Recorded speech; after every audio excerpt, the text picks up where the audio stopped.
So ఇప్పుడు మనం double మోషే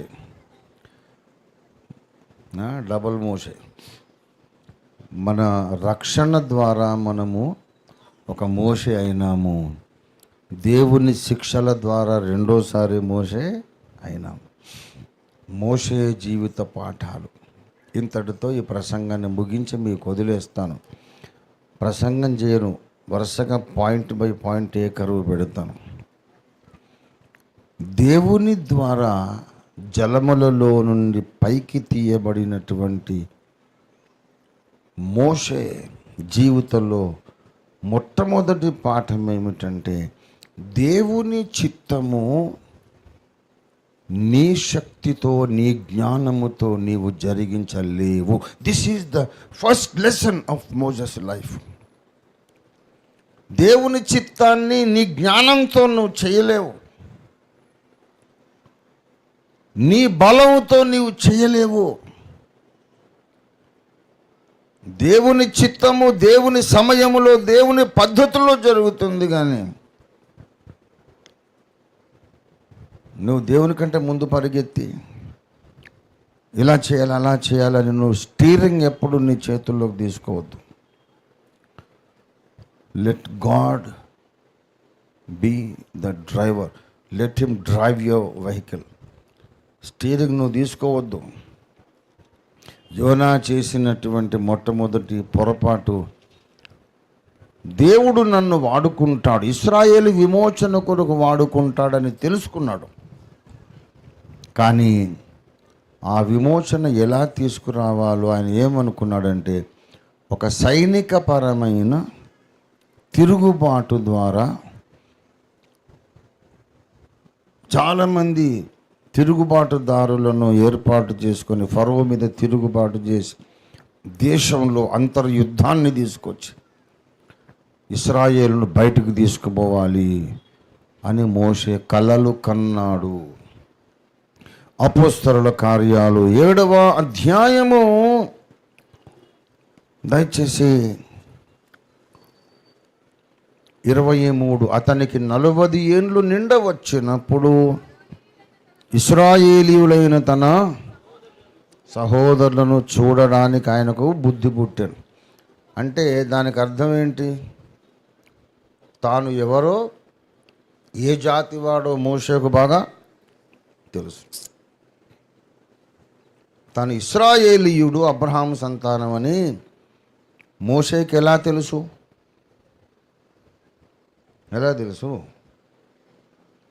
పాలిచ్చి పెంచినటువంటి యోకెబెతు పాలిచ్చి తర్వాత ఉగ్గుపాలు అన్నం ముట్టించి పెరుగుతుంటారే బాబు,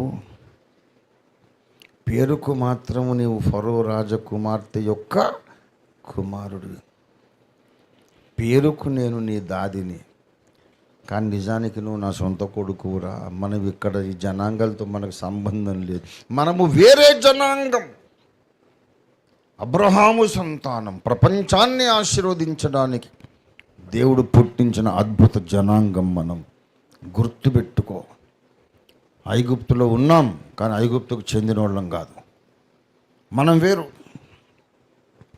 ఐగుప్తు రాజభవనంలో నువ్వు పెరుగుతావు కానీ ఆ రాజ కుటుంబానికి నీకు సంబంధం లేదు, నీకు అబ్రహాము కుటుంబానికి సంబంధం.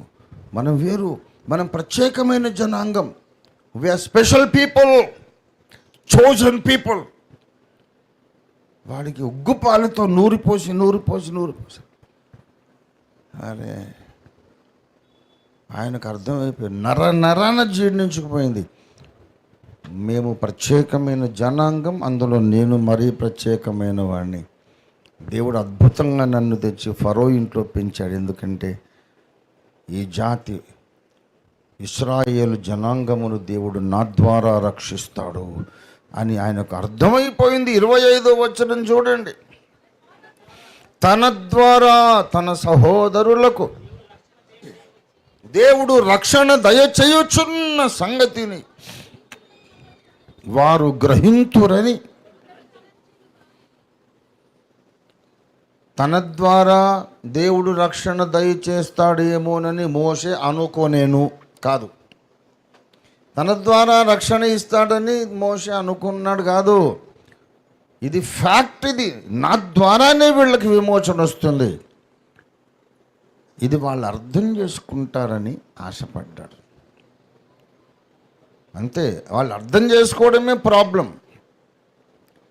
మోషేను దేవుడు అందుకే పుట్టించాడు, అందుకే కాపాడి సంరక్షించి పెంచాడు, బ్రతికించాడు. హెబ్రీయుల్లో పుట్టిన ప్రతి మగ శిశువును నరికేసాడు అన్నాడు ఫరో. మోషేను బ్రతికించాడు దేవుడు. No doubt about it. నేనే ఇశ్రాయేలుకు నాయకుడిని, నా నాయకత్వంలోనే దేవుడు వీళ్ళకి రక్షణ ఇస్తాడు. 100% ఇది కన్ఫర్మ్డ్. నాకు తెలుసు, దేవునికి తెలుసు. కానీ వాళ్ళు కూడా, నా ప్రజలు కూడా గ్రహిస్తారు అని ఎదురు చూశాడు. కానీ వారు గ్రహింపరైరి. అవును, వాళ్ళు ఎట్లా గ్రహిస్తారు మోషే? ఎలా గ్రహిస్తారు? దేవుడు చాలా కనపడి మాట్లాడతాడా? ఎలా గ్రహిస్తారంటే కొంచెం మన భుజబలం చూపిస్తే అర్థమైపోద్ది. మన భుజబలం చూపిస్తే వాళ్ళు అర్థం చేసుకుంటారని ఏం చేశాడు? దేవునికి స్తోత్రం.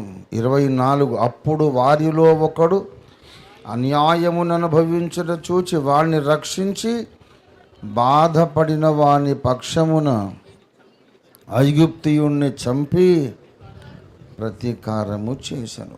అప్పుడు అనుకున్నాడు, ఐగుప్తు జాతి వాడిని నేను ఒక్క దెబ్బతో చంపేశాను కదా, అరే మా కోసం ఐగుప్తీయులతో యుద్ధం చేయడానికి ఒక మహానాయకుడు వచ్చాడు. నాయక జయజేలు జయజేలు, జయహో జయహో, నాయకుడవయ్యా, నీలాంటోడు కొరకు ఎదురు చూస్తున్న, కమాన్, నీ వెనక మేమందరం ఉంటాం అని అందరూ వచ్చేసి జయ కొడతారని అనుకుంటే ఒక్కడు రాలే. ఒకడికి చంపి పారేసాడు, పాతి పెట్టేశాడు. ఇంకో రోజు ఇద్దరు ఇశ్రాయేలీయులు దెబ్బలాడుకుంటుంటే, ఎందుకయ్యా అన్నదమ్ములం కదా, ఎందుకు కొట్టుకుంటావు, నువ్వేంటయ్యా మా మీద తీర్పరివా, నిన్న వాడిని చంపినట్టు మమ్మల్ని కూడా చంపుతాం అనుకుంటున్నావా అనేసారు. అంతేగాని కృతజ్ఞత లేదు. ఇశ్రాయేలీయుడికి నిన్న న్యాయం చేశావు, ఐగుప్తీయుడిని చంపేశావు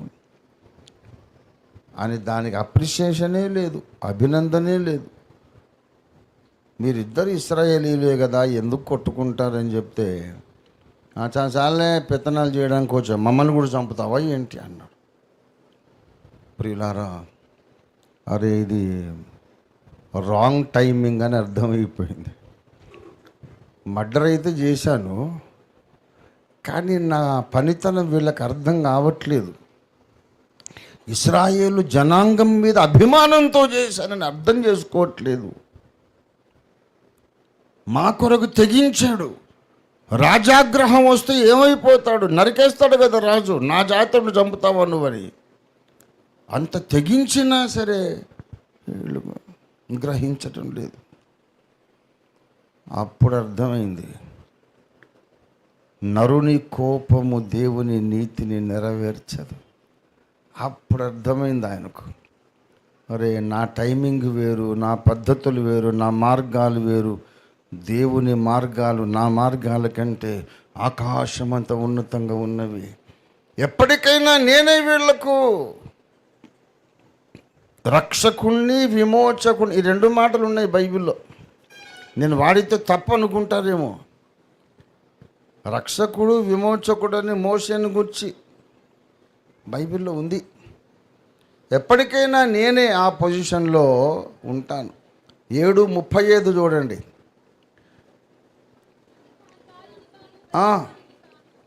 అధికారినిగాను తీర్పరిగాను నిన్ను నియమించిన వాడెవడని నిరాకరించిన ఈ మోషేను పొదలో కనిపించిన దేవదూత ద్వారా దేవుడు అధికారిగాను, 35వ వచనంలో ఆయన ఎవరు? విమోచకుడని మోషే పిలువబడుతున్నాడు. తర్వాత 25వ వచనములో తన ద్వారా రక్షణ దయచేయుచున్నాడు. రక్షించువాడు, విమోచించువాడు, ఈ రెండు మాటలు ఉన్నాయి బైబిల్లో. ఇదైతే నాకు వచ్చిన పోస్ట్ ఖాయమే, కానీ టైం కరెక్ట్ టైం కాదు కనుక ఇప్పుడు ఏం చేయాలి? ఫరోకు దొరకొద్దు నేను. ఫరో నన్ను ఏదో చంపుతాడని భయం కాదు, కానీ ఫరోకు దొరికిపోతే దేవుని టైం వచ్చినప్పుడు మరి వీళ్ళని రక్షించడానికి, విమోచించడానికి నేను జైల్లో ఉంటాను. దేవుని కార్యం జరగదు. దేవుని కార్యం జరగాలంటే ఆ దుర్మార్గుడైన ఫరోకు నేను దొరకొద్దు. దేవుని టైం వచ్చినప్పుడు నేను అవైలబుల్గా ఉండాలి నేను. అందుకని వెళ్ళిపోయాడు. రాజాగ్రహమునకు భయపడక వెళ్ళిపోయాడు. మోషే జీవిత పాఠాలలో మొట్టమొదటిది, నువ్వు దేవుని పని చేయాలి, దేవుని చిత్తము జరిగించాలి, కానీ దేవుని టైంలో దేవుని పద్ధతులు చేయాలి. మోషే జీవిత పాఠాలు. ఎప్పుడైతే నువ్వు దేవుని టైం, దేవుని పద్ధతి అనేది మర్చిపోయి నీ సొంత పద్ధతి, నీ సొంత టైమింగ్ పెట్టుకుంటావు, పెద్ద బావిలో పడిపోతావు. పెద్ద బావి, బయటికి రావడానికి బ్రతుక్కాలం పడుతుంది. బ్రతుక్కాలం పడుతుంది అన్నా నేను. ఎందుకు తెలుసా? మనిషికి అధిక బలం ఉంటే 87, ఈయన బయటికి రావడానికి మళ్ళీ 80 ఏళ్ళ వయసు వచ్చింది. మళ్ళా దేవుడు వచ్చారు, బాబు రా నిన్ను వాడుకుంటాననేటప్పటికి 80 ఏళ్ళు అంటే బ్రతుక్కాలం అయిపోయింది. దేవుని బిడ్డలారా, it's a very costly mistake. దేవుని మెథడ్, దేవుని కార్యాచరణ పద్ధతి, దేవుని టైం అనేది చాలా ముఖ్యము. నీకు ఆవేశం కుదరదు. నువ్వు ఆవేశం చల్లార్చుకోవాలి. ఇట్లా కాదన్నా, అది చేద్దాం, ఇది చేద్దాం, ఎవరెవరో బాబు బావిలో పడతావు, అట్లా చెయ్యకు, కొంచెం ఆగు. ఎట్లా కాలన్నా, రక్తం సరసర కాగిపోతుంది. అట్ట కాగినందుకే మోషే బావిలో పడ్డాడు. మోషే నీకంటే ఎక్కువ ఆవేశం ఆయనకు, బలము కానీ ఆవేశం కానీ. ఐగుప్తీయుడిని ఏమలేదు, సింపుల్గా పోయి ఒక గుద్దు గుద్దాడట. గుద్దితేనట వాడు చచ్చిపోయాడు. అదే దెబ్బతో మట్టిలోకి వెళ్ళిపోయాడు. ఒకటే దెబ్బ, సమాధి కూడా అయిపోయాడు. స్పెషల్గా గుణపం పట్టితో అవసరం లేకుండా ఒక్క గుద్దుకే వాడు చచ్చిపోయి భూమి లోపలికి వెళ్ళిపోయాడు. అంత బలం ఆయనకు. ప్రియులారా, మనందరం బలవంతులమే కావచ్చు, ఆవేశపరులమే కావచ్చు. దేవుని చిత్తం మన ద్వారా జరగాలి. ఏమి సంకల్పం మన పట్ల ఆయనకుందో మనకు తెలుసు, కానీ దేవుని టైం కొరకు మనం ఎదురు చూడాలి. అప్పటిదాకా ఏం చేయాలి చెప్పండి? ఏం చేయాలి మరి? ఏం చేయాలంటే ప్రార్థన చేయాలి. దేవుడు నేర్పించే పాఠాలు నేర్చుకోవాలి. సరే, వెళ్ళిపోయి ఆ పరదేశంలో 40 ఏళ్ళ టైంలో పారిపోతే ఇక అక్కడ ఒక అమ్మాయి దొరికింది. అక్కడ రఘుయేలు, ఇత్రో అనే మోషే మామగారు, మిద్యాను యాజకుడైన రఘుయేల్ అండ్ ఇత్రో, ఆ రెండు పేర్లు ఒక్కనివే. ఆయన కూతురైన సిప్పోరాను పెళ్లి చేసుకున్నాడు. పెళ్లి చేసుకొని ఎదురు చూస్తున్నాడు. 1 సంవత్సరం దేవుడు నాకు దర్శనమిచ్చి పద ఐగుప్తుకు పద మోషే అంటాడేమో అని ఎదురు చూస్తూ ఉన్నాడు. 1 సంవత్సరం అయింది, దేవుడు రాలా. 2వ సంవత్సరం అయింది, రాలేదు. 42 ఏళ్ళు అయినాయి, 5 సంవత్సరాలు అయినాయి, దేవుడు రాలేదు. 50 ఏళ్ళు వచ్చినాయి, దేవుడు రాలేదు. భయం స్టార్ట్ అయిపోయింది. దేవుడు రాడేంటి?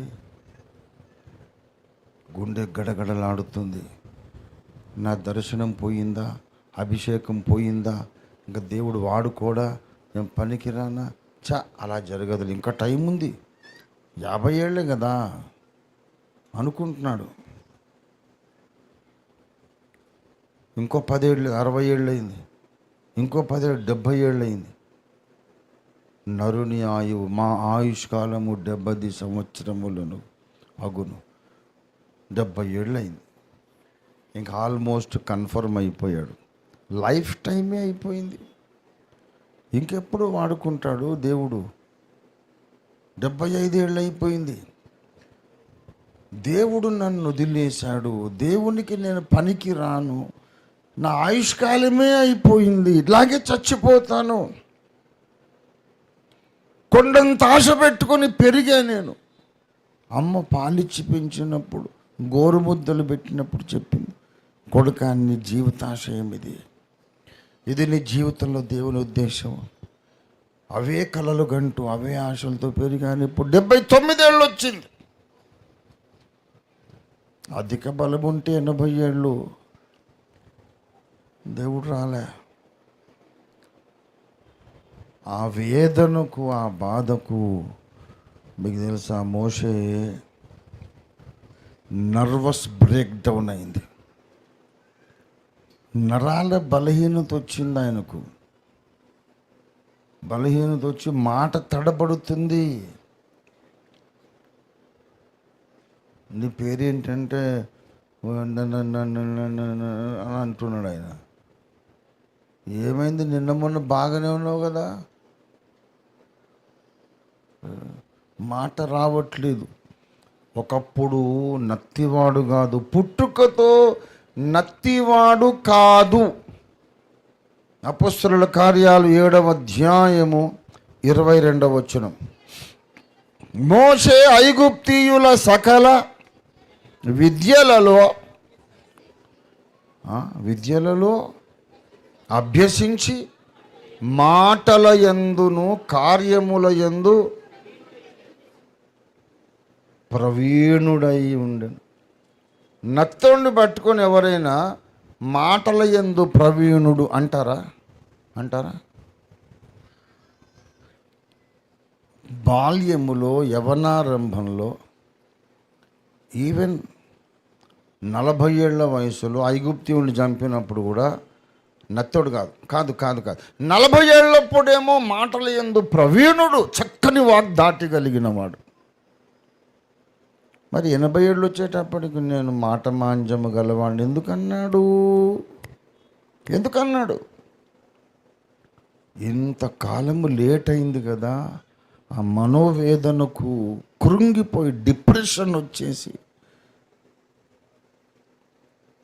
ఇంకా చేతులు కాళ్ళు వణుకుతున్నాయి, నాలుక తడబడుతుంది. నా లైఫ్లో కూడా టైం వచ్చింది ప్రియులారా. నా లైఫ్లో అలాంటి అనుభవం వచ్చింది. నా కుటుంబ జీవితం అంత ధ్వంసం అయిపోయినప్పుడు నేను బ్యాంక్ చెక్ రాస్తే సైన్ మిస్ మ్యాచ్ అవుతుందని చెక్స్ రిజెక్ట్ అయినాయి. సైన్ పెడితే చెయ్యి వణుకుతుంది, ఇట్లా ఉన్నాయి నా చెయ్యి. This happen to me. I know what Moses underwent. మోషే ఏమనుభవించాడో నాకు తెలుసు. చెక్ రాయండి సార్ అని అంటే ఆ కలం పట్టుకొని రాస్తుంటే అడ్డగోలుగా వస్తుంది సైన్. అంతకుముందు కోడిగుడ్లాగా రౌండ్గా పెట్టేవాడిని కదా ఆర్టిస్టిక్గా. నా సంతకం పెడితే చెక్స్ ఫెయిల్ అయిపోయినాయి. రంజిత్ తోఫీర్ అంటే ఒక్క తన్నుదంతే అవతలకి ఫ్రాక్చర్ అయ్యేది. అటువంటి బలవంతుణ్ణి ఇప్పుడు నన్ను చూసి 67 ఏళ్ళు నాకు. ఎవరికైనా సాహసం ఉందని నాతో ఫైటింగ్ చేయడానికి వస్తే తెలుస్తుంది. మరి అలాంటాడు 30-40 ఏళ్ళప్పుడు చెక్కులు ఫెయిల్ కావడం ఏంటి? 30-40 ఏళ్ళప్పుడు చెక్కులు ఫెయిల్ కావడం ఏంటండి? బలవంతుడిని. కానీ మానసిక వేదనతో కృంగిపోయి నర్వస్ బ్రేక్ డౌన్ అయింది. మోసెస్కి అలాగే జరిగింది. అందుకే దేవుడు దిగొచ్చేటప్పటికి 80 ఏళ్ళు అయ్యేసరికి అంటాడు, దేవా ఇంకెవరన్నా చూసుకోవయ్యా, వచ్చావు చాలా సంతోషమే, కానీ నేను ఇప్పుడు పనికిరాను తండ్రి, ఆయుష్కాలం అయిపోయింది. నరునికి అధిక బలం ఉంటే 80 ఏళ్ళ వయసు. నాకు అధిక బలం ఉంది కానీ 80 ఏళ్ళు కూడా అయినాయి. నా లైఫ్ టైం అయిపోయింది. ఎప్పుడు నన్ను పిలిస్తే ఎలా వాడుకుంటావు? నేనేం పని చేయాలి? ఈ మనోవేదనకు, మెంటల్ డిప్రెషన్కు మాట సరిగా రావట్లేదు. చేతులు వణుకుతున్నాయి, కాళ్ళు వణుకుతున్నాయి. నేను చేయలేను తండ్రి, మాటే రాదు. ఫరో దగ్గరికి వెళ్ళి మాట్లాడమంటే అక్కడికి వెళ్ళి అని మాట వాడు వింటాడండి ఫరో. అయిపోయింది ప్రభా, నేను నీ సేవ చేయడానికి నేను పనికిరాను అన్నాడు. దేవుడు అంటాడు నువ్వే కావాలంటాడు. నువ్వే కావాలి. ఎవడైతే నేను సేవకు పనికి రానని గ్రహిస్తాడో వాడే దేవునికి కావాలి. దేవుని స్తోత్రం కలుగును గాక. నేను పనికిరాను, నాకు చేత కాదు, నేనేం చేయలేను, I'm just good for nothing, అసమర్థుణ్ణి, నాకేమి రాదు, నాకేం చేత కాదని స్టేజ్ నీకు వచ్చిన దాకా దేవుడు నిన్ను మిథ్యాన్లో పెడతాడు. ఇది మోషే జీవితంలో రెండో పాఠం. నేను సమర్థుణ్ణి, ఐ కెన్ డూ సంథింగ్. నేను కాకపోతే ఎవడు చేయగలడండి? నాకున్నంత తెలివి ఎవడుకుంది, నాకున్నంత జ్ఞానం ఎవడుకుంది? నేను కాకపోతే ఎవడు చేస్తా? అనుకున్నంతసేపు నీ బ్రతుకంత అడవిలోనే ఉంటావు. ఎప్పుడైతే నువ్వు 0 పాయింట్కి వస్తావో, నా జ్ఞానము వ్యర్థము, నా వాక్చాతుర్యము సున్నా, నా తెలివితేటలు వ్యర్థము, నాకేమీ చేత కాదు, మట్టిలోకి పోవడానికి తప్ప నేను ఎందుకు పనికిరాను. అసలు మట్టిలోకి పోవాల్సిన అవసరం కూడా లేదు. ఆల్రెడీ నేను మట్టేగా. దేవుడు ఊపిరి ఊదక ముందు ఆ మట్టి ముద్ద ఏంటో అట్లా ఉన్నా నేను ఇప్పుడు అని నువ్వు రియలైజ్ చేసినప్పుడు దేవుడు అంటాడు ఇప్పుడే నువ్వు నాకు కావాలా. వచ్చేసాడు. దేవుడు వచ్చిన తర్వాత ఏది చేతగాని వాణ్ణి దేవుడు ఎందుకు ఎన్నుకున్నాడు అంటే, దేవుని బిడ్డలారా,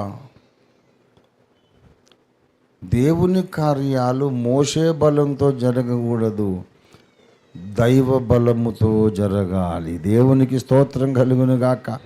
ద్వితీయోపదేశ కాండము 34వ అధ్యాయము 7వ వచనం చూడండి దయచేసి. మోషే చనిపోయినప్పుడు 120 సంవత్సరముల ఈడు గలవాడు, అతనికి దృష్టిమాంద్యము లేదు. అద్దుగో సత్తువ తగ్గలేదు. దేవునికి స్తోత్రం కలుగును గాక. నర్వస్ బ్రేక్ డౌన్ అయినటువంటి స్టేజ్ మొదలుకొని 120 ఏళ్ళ వయసు వచ్చినప్పుడు ఆయనకి ఎంత బలం ఉందంటే 40 ఇయర్స్ అప్పుడు లాగా తయారైపోయాడు. 80 ఏళ్ళనగా మానవుని ఆయుష్కాలము యొక్క ముగింపు, 80 ఏళ్ళనగా మానవుని జ్ఞానము యొక్క ముగింపు, 80 ఏళ్ళనగా మానవుని శక్తి సామర్థ్యాల యొక్క ముగింపు. అవతల 40 ఎక్కడి సార్? అది యేసయ్య జీవము. దేవునికి స్తోత్రం కలుగును గాక. హల్లెలూయా. ఎప్పుడైతే మన లైఫ్ అయిపోతుందో మనలో దేవుని లైఫ్ అనేది స్టార్ట్ అయిపోతుంది. దేవుని బిడ్డలారా, ఎన్నో పాఠాలు ఈ మోషే ద్వారా దేవుడు మనకు అనుగ్రహిస్తున్నాడు. ఎందుకంటే మనమందరం మోషేలం కాబట్టి మనకందరికీ ఈ స్టేజెస్ అన్నీ ఉంటాయి. ఇంకా ఎన్ని చెప్పాలా? ఇప్పుడు మోషే జీవిత పాఠాలు అని ఎడారి పాఠాలు లాగా రాయాలి. బోల్డ్ అన్ని పాఠాలు ఉంటాయి. ఒక్క నేను మాట చెప్పి ముగిస్తాను. ఒకే మాట. మోషే జీవితం ఆరంభించాడు గొప్ప దర్శనంతో. ఇశ్రాయేలుకు నేను రక్షణ కలిగిస్తాను, విమోచన కలిగిస్తానని. తర్వాత ఆ అభిషేకము ఆ విశ్వాసం పోగొట్టుకొని మొత్తం బ్రేక్ డౌన్ అయిపోయాడు. దేవుడు మళ్ళీ లేపాడు. లేపిన తర్వాత 40 సంవత్సరాలు నడిచాడు. ఇశ్రాయేలును నడిపించాడు. కనానులో ప్రవేశిద్దామనుకున్నాడు. దేవుడు అంటాడు, వద్దో, నువ్వు కనానులో ప్రవేశించొద్దు, నువ్వు యోగ్యుడివి కాదు. అరే, ఎందుకంటే 2 తప్పులు చేశాడు.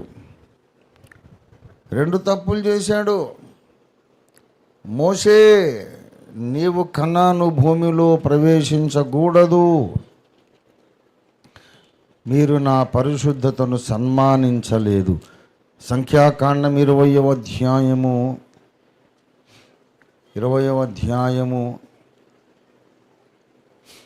దయచేసి 12వ వచనం. అప్పుడు యెహోవా మోషే అహరోనులతో, మీరు ఇశ్రాయేలీయుల కన్నుల ఎదుట నా పరిశుద్ధతను సన్మానించున్నట్లు నన్ను నమ్ముకొనకపోతుడు గనక ఈ సమాజమును నేను వారికి ఇచ్చిన దేశములోనికి మీరు తోడుకొని పోరు అని చెప్పాను. మోషే, నువ్వు ఆ దేశంలో ప్రవేశించడానికి వీల్లేదు. యువతలే చచ్చిపోతావు, యువతలే చచ్చిపోతావు. సంఖ్యాకాండం 27వ అధ్యాయము 12వ వచనం. యెహోవా మోషేతో ఇట్లు సెలవిచ్చెను, నీవు ఈ అబారీము కొండ ఎక్కి నేను ఇశ్రాయేలీయులకు ఇచ్చిన దేశమును చూడుము. నీవు దాన్ని చూచిన తరువాత నీ సహోదరుడైన అహరోను చేర్చబడ్డట్టు నీవును చేర్చబడతావు. నీవు ఆ కనాను భూమిలో ప్రవేశించకూడదు. దేవుని బిడ్డలారా, ప్రసంగి అంటాడు, కార్యారంభము కంటే కార్యాంతం మేలు. మోషే జీవితం ప్రారంభములోనేమో గొప్ప గ్రహింపుతో, జ్ఞానముతో, దైవ ప్రణాళిక ప్రత్యక్షతతో మొదలుపెట్టాడు. మధ్యలో దేవుని టైమింగ్ తెలుసుకోలేక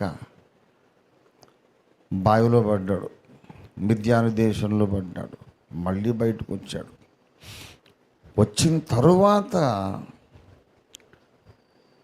దేవుని ఇల్లంతటిలో సాత్వికుడు, దేవుని ఇల్లంతటిలో నమ్మకమైన వాడు, ప్రత్యేకమైన దైవజనుడు ఒక తప్పు చేశాడు. ఆ బండతో మాటలాడు బాబు, ఆ బండ నీళ్ళు ఇస్తుందంటే పోయి దాన్ని కొట్టాడు. Simple mistake. ఎందుకు కొట్టాడంటే అంతకుముందు ఒకసారి కూడా దేవుడు కొట్టమని చెప్పాడు. అంతకుముందు కొట్టాను కదా, ఇప్పుడు కూడా కొట్టాలి అనుకున్నాడు. దేవుడు ఏం చెప్పాడు? జాగ్రత్తగా వినాలి. దేవుడు ఏం చెప్పాడో జాగ్రత్తగా వినాలి. మాట్లాడమన్నాడు, హడావుడిగా పోయి కొట్టాడు. ఆ బండ ప్రభువైన క్రీస్తుకు సాదృశ్యం. బండ కొట్టబడుట అనగా యేసు సిలువ వేయబడుటకు సాదృశ్యం. బండను కొట్టినప్పుడు అది చీల్చబడి లక్షల మంది తాగే నీళ్ళు ఇచ్చింది. యేసయ్యను ఒక్కసారి సిలువేయాలి, ఆయనలో నుండి జీవజలాలు వస్తాయి. రెండోసారి సిలువేయకూడదు. క్రీస్తు అనే బండను 2 సార్లు సిలువేయొద్దు. కొంతమంది రక్షణ పొంది తెలిసి పాపములో జీవించేవాళ్ళు ప్రభువైన యేసును మరలా సిలువ వేయుచున్నారు. మరలా సిలువ వేయకూడదు ఆయన్ని, ఒక్కసారి సిలువ. తర్వాత ఆయన్ని రాజుగా మన హృదయాల్లో ప్రతిష్ఠించాలి. తర్వాత తండ్రి అయిన దేవుడు విశ్వానికి రాజుగా ప్రతిష్ఠిస్తాడు. ఇది పాఠం. Second time, don't crucify Jesus. అడిగితే చాలు, నీళ్ళు ఇచ్చేస్తాడు. 2000 ఏళ్ల కిందట జరిగిన శిలువ యజ్ఞమే చాలు. తర్వాత అడగటమే, కొట్టకూడదు. కానీ ఈయన పాపం ముందు వెనక చూడకుండా పోయి కొట్టేశాడు. నేను ఒకటి చెప్తే నువ్వు ఇంకోటి చేస్తావు బాబు, నీకు కనాన్లో ప్రవేశం లేదనేసాడు. దేవునితో నడుచుట చాలా కష్టం, అంత సులభం కాదు. ఎలాగైనా నడవచ్చు, ఎలాగైనా చేయవచ్చు, ఎలాగైనా కుదరదు. నువ్వు ఏటీఎం కార్డు లేకపోతే ఇంకొకటి పిన్ నంబర్స్ ఉంటాయి కదా, ఏమండి? కొన్ని పిన్ నంబర్స్ 4 డిజిట్స్ ఉండాలా, కొన్ని ఏమో 6 డిజిట్స్ కూడా ఉంటాయి కదా. 6 డిజిట్స్లో 1 డిజిట్ తప్పు టైప్ చేసేవారు, 5 కరెక్ట్ రాసు, 1 డిజిట్ తప్పు. ఆ కంప్యూటర్ నీ మాట వింటుందా? నువ్వు కంప్యూటర్ని లాక్లో పెట్టావు, ఓపెన్ చేయాలి, 6 డిజిట్స్. ఇప్పుడు నా మొబైల్ కాదు 6 డిజిట్స్ ఉంది. 5 నంబర్స్ కరెక్ట్గా నేను టైప్ చేశాను, 1 నంబర్ మర్చిపోయా, 1 నంబర్ రాంగ్, అది ఓపెన్ కావట్లే. ఇక దాన్ని ముందు పెట్టుకొని ప్లీజ్ వే ఓపెన్ కావే, నీ కాలు మొక్కుతాను వే, నేను నిన్ను ఎంతకాలంగా వాడుకుంటున్నాను, ఆ మాత్రం నీకు నా మీద ఏం అభిమానం లేదా, కృతజ్ఞత లేదా, నన్ను గుర్తుపెట్టవా నువ్వు? ఓపెన్గా అన్నీ కరెక్టే కొట్టినా, ఒక్కటే కదా రాంగ్ అంటే స్టడీస్ అప్పుడు చేయదు అది. నువ్వు నీ నెత్తి గోడకేసి కొట్టుకోగాక అది సప్పుడు చేయదు, దానికి అసలు అర్థం కూడా కాదు. నువ్వు చచ్చి బతుకు ఏవైనా చెయ్యి, ఓపెన్ కాదు.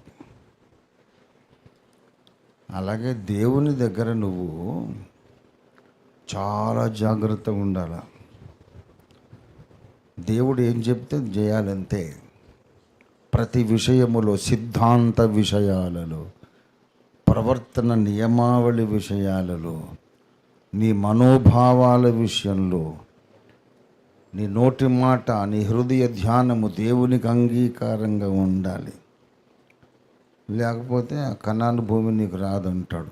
మొదలుపెట్టిందేమో కనాను భూమి మీద ఆశతో, నిరీక్షణతో మొదలుపెట్టాడు.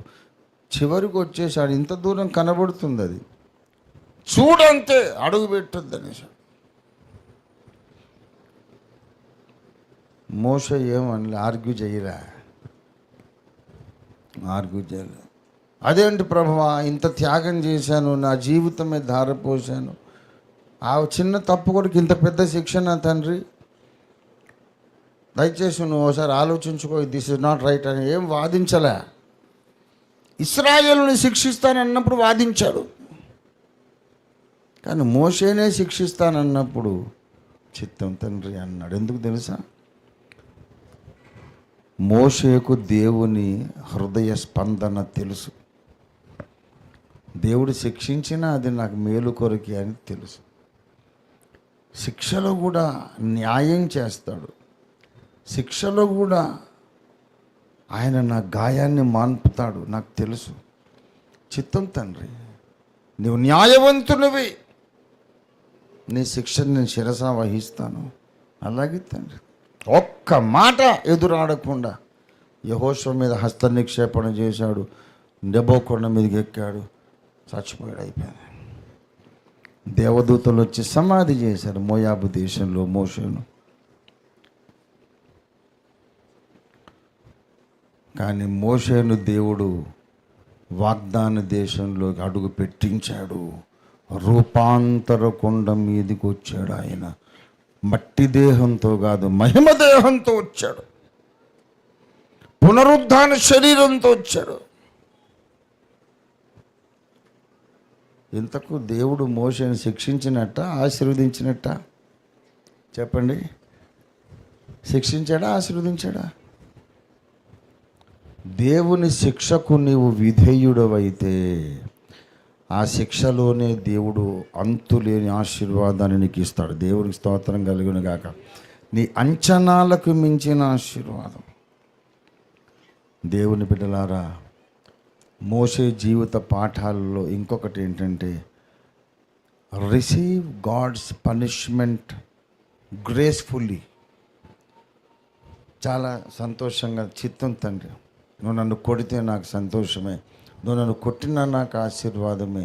కొట్టినాయన దేవుడు ఎప్పుడు అవుట్ ఆఫ్ కంట్రోల్ కాడాయన. ముక్కు ఓపిగా మారి ఎక్కడ పడితే అక్కడ కొట్టేసి, వరంగల్లో నా చిన్నతనంలో యవనస్తురాలు మా అక్కయ్యల ఈడు ఒక ఆమె ఓణి వేసిన అమ్మాయి, తండ్రి అంట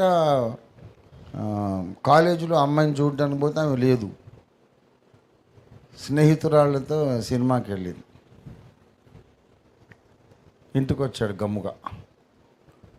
ఏంటమ్మా ఎక్కడికి వెళ్ళి వస్తున్నావు అంటే, కాలేజీ నుంచి నాన్న.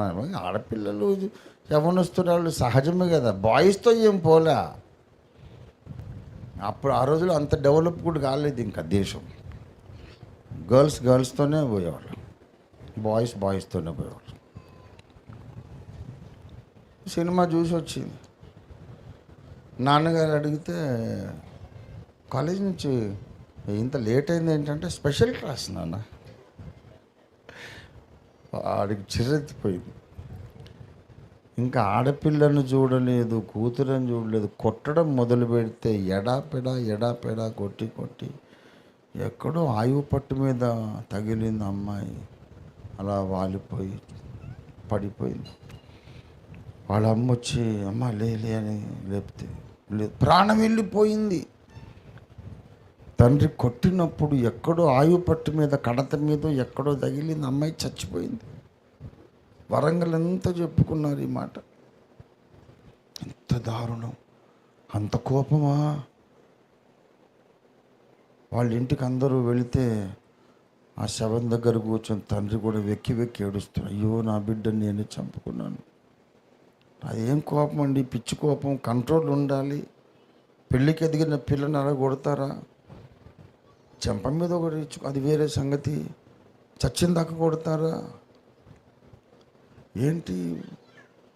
దయ్యంకి వచ్చింది, దయ్యంలాగా వచ్చింది నీకు కోపం అని వాళ్ళ అమ్మ తిడుతుంది. పెద్ద షాక్ వరంగల్ నగరంలో. నాకు ఇంకా జ్ఞాపకం ఉంది. చక్కటి అమ్మాయి గ్రాడ్యుయేషన్లో ఉంది, తండ్రి కొట్టి చంపేశాడు. దేవుని కోపం అలాగ ఎప్పుడు ఉండదు. కొడతాడండి కానీ చచ్చిపోయి దెబ్బలు కొట్టాడు ఆయన. నో, కోపించుచునే వాత్సల్యమును జ్ఞాపకం చేసుకునే గొప్ప దేవుడు. మోషే ఏమనలేదు, దేవుడు ఆలోచించుకున్నాడు. పాపం వాడు వద్దంటే సరే చిత్తం తండ్రి అనేసాడు. అరే వాగ్దాన దేశం చూడాలని ఎంత ఆశపడ్డాడు, వద్దనేస్తే చిత్తం అన్నాడు. గొర్రెలాగా ఒక్క మాట అడగడాయి. మళ్ళీ పోనీ అడగకపోయినా నేను వాడికి ఇస్తానులే అని అంతకంటే ఎక్కువ ఇస్తాననుకున్నాడు. ఆ దేవుడే నువ్వు కనాన్లో అడుగు పెట్టొద్దు అని శిక్ష ప్రకటించిన ఆ దేవుడే నరావతారమెత్తి శరీరధారిగా రూపాంతర కొండ మీదకి వచ్చి, ఇప్పుడు రా మోషే అన్నాడు. దేవుని స్తోత్రం కలుగును గాక. మోషే పునరుద్ధాన శరీరంతో ప్రవేశించాడు.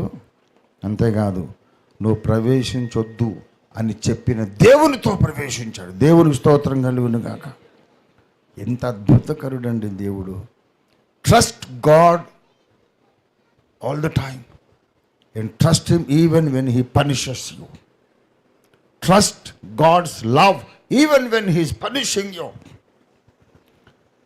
దేవుడు నిన్ను కొడుతున్నప్పుడు కూడా నీ ప్రేమను నమ్ముతున్నానయ్యా నేనని చెప్పగలగాలి. ఈ పాఠం మనం అంతగా దేవుడిని నమ్మాలి. ఈ పాఠం నేర్చుకోవాలి. విలువైన పాఠాలు ఎన్నో మోషే మనకు నేర్పిస్తున్నాడు. ఎన్నో పాఠాలు వరుసపెట్టి 50 పాఠాలు చెప్పవచ్చు. పిల్లారా, వాక్యం పరిశోధించండి.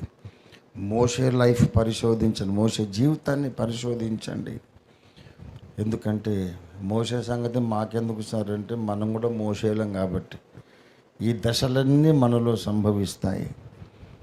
ఈ పాఠాలు నేర్చుకొని మనం దేవునికి ఇష్టమైన వారుగా బ్రతుకుదాం, పని చేద్దాం, ఎత్తబడదాం.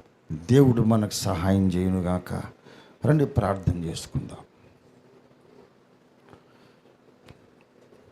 కొంచెంసేపు దేవుని మనము స్తుతిద్దాం, ఆరాధిద్దాం.